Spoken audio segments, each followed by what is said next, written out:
Well, welcome to our whiteboard session today on why project plans should not sit on the shelf. Well, back in the day, I spent quite a few years working with organizations on process improvement initiatives, and specifically the Carnegie Mellon Capability Maturity Model.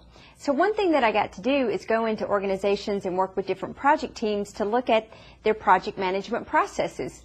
So a lot was uncovered, and more importantly, I uncovered some of my own sneaky tricks. So one thing I found had to do with project plans, and it had to do with once a project developed or a project manager developed a project plan, many times I would find that it was sitting on the shelf. No one was really referencing it. Sometimes people or the project managers thought once the project plan was developed, they could just sit it on the shelf and then their work was done. Well, it doesn't really work that way, and it's very important not to let the project plan sit on the shelf. And here's why. Because the project plan, I'm going to reference a couple of things. Number one, you can reference what a project plan is. There are many sources out there you can Google. There are different methodologies out there. I'm going to reference the project management body of knowledge, specifically by PMI, and outline what they include in a project plan. So what PMI includes in a project plan are these components.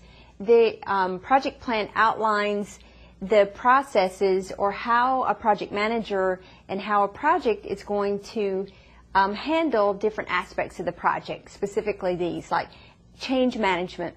How are we going to manage the changes that occur on the project?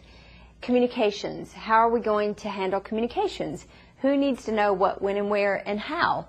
And configuration management. If anything changes in the configuration or design of the product to be delivered, how is that going to be managed? The cost management, cost performance, human resources, process improvement. Specifically, if we have the project management processes for this project outlined, then what is the process that we go through in order to modify our process to make it better, more efficient? Also, the procurement management, quality, requirements, risk schedule, baseline, schedule management, scope, the baseline, which includes the WBS, the work breakdown structure, or the statement of work, and the scope management. So as you can see, the project plan includes every important piece of the project and how these are going to be managed. And each one of these pieces of the project plan indicates, monitors, tracks, manages different documents or deliverables for the project. So as you can see, these are very important. So if once you get these defined, that's why they don't need to sit on the shelf. So a lot of people ask different questions about this. They want to know what to update weekly. So if you've watched some of our other whiteboard sessions, I subscribe to the fact that I feel like project managers need to be updating these things real time. And with now software tools and being able to give project team members access to the software so things can be updated real time, I subscribe to that.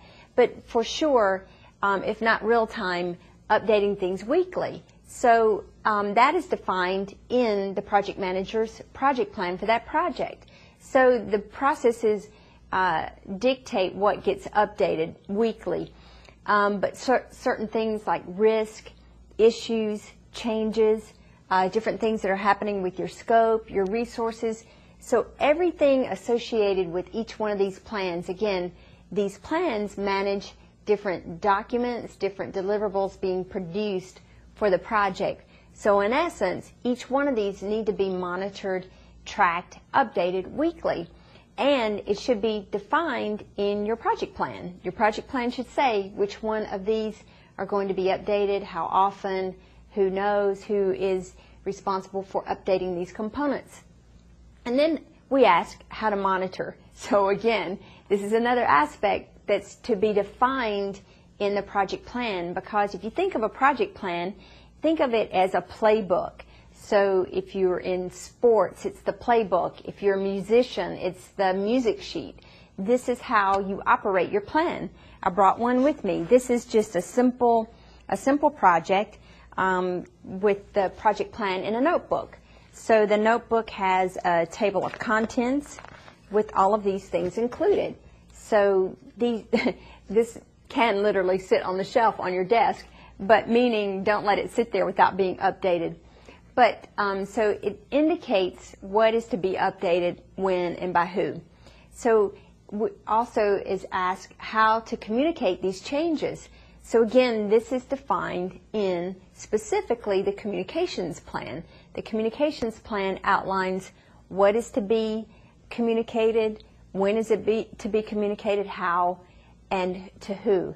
So these are some of the things that are components of the project plan.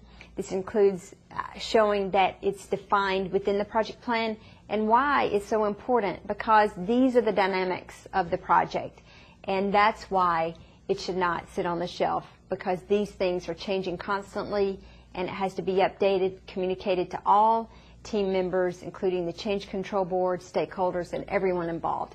So I hope this helps, and I hope this helps explain why your project plan should not sit on the shelf.